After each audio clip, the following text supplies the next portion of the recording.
Ова е Дарко Стојановски. Има 29 години и е лице со попреченост. Болеста од која тој боледува е остеогенезис имперфекта, со други зборови. Дарко има слаби коски и затоа е приморан да се движи со инвалидска количка. Со Дарко се сретнавме во неговиот дом во Скопско Ржаничино. Дарко работи како заменик секретар во канцеларијата на Мобилност Скопје и неговото патување кон работното место започнува секој ден по овој пат.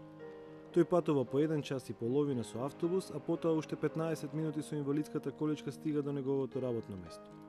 Пречките со кои се соочува започнуваат веднаш по излегувањето од неговиот двор. Бидејќи живеам покрај мост на надложњак, нема тротоар. На другата страна од надложњакот има тротоар, но вамо нема. И секој ден поминувам покрај кај возилата кај што возат. Автобусот чим се паркира, мора да дојде возачот да ме качи. Или некој ако има во близина, зашто на повеќето рампите не им работат.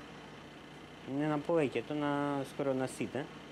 Упорноста на Дарко и желбата самостојно да ги извршува секојдневните работи покрај тоа што не ја користи можноста за организиран превоз, тој не ја користи ниту помошта од личен асистент кој му следува.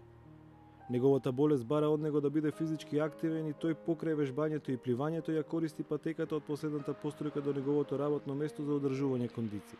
Вежбам по дома, си правам сам вежби, идам на пливање во базенот Карпош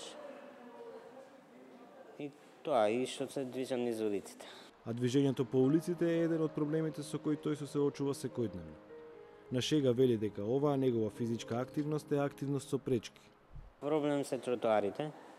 Има многу големи тротоари кај што морам сам да се симењам. Нерамни тротоари исто така и возила на тротоарите.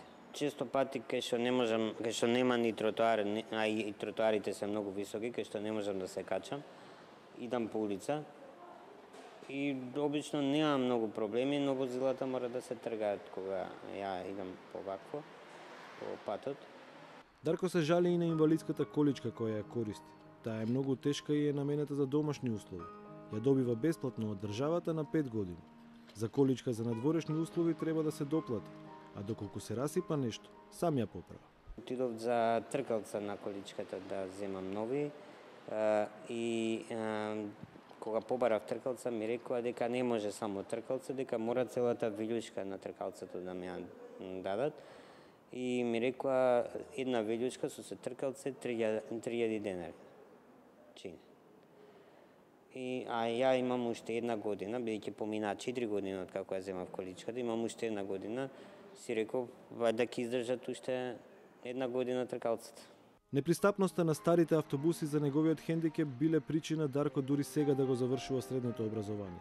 Тој е влюбеник во компјутерите, но и во оваа негова пасија ги почувствувал урбанистичките пречки. При еден проблем со компјутерот, однесов еден дел во фирма за компјутери и кога го однесов, они ми рекоа дека не може да се поправи, дека нов, бидејќи ми беше под гаранција дека ќе ми дадат нов. Ми рекоа да отидам до главниот центар кај што се сервисираат, отидов и тие кај што отидов немаше пристап за соколичка. И мораше сестра ми да доаѓа за да се качи горе за да го земе делот. Го испративме Дарко на неговото работно место. Му посакавме добро здравје и успешна работа. Му благодариме за неговата ведрина, која што ќе не држи уште долго.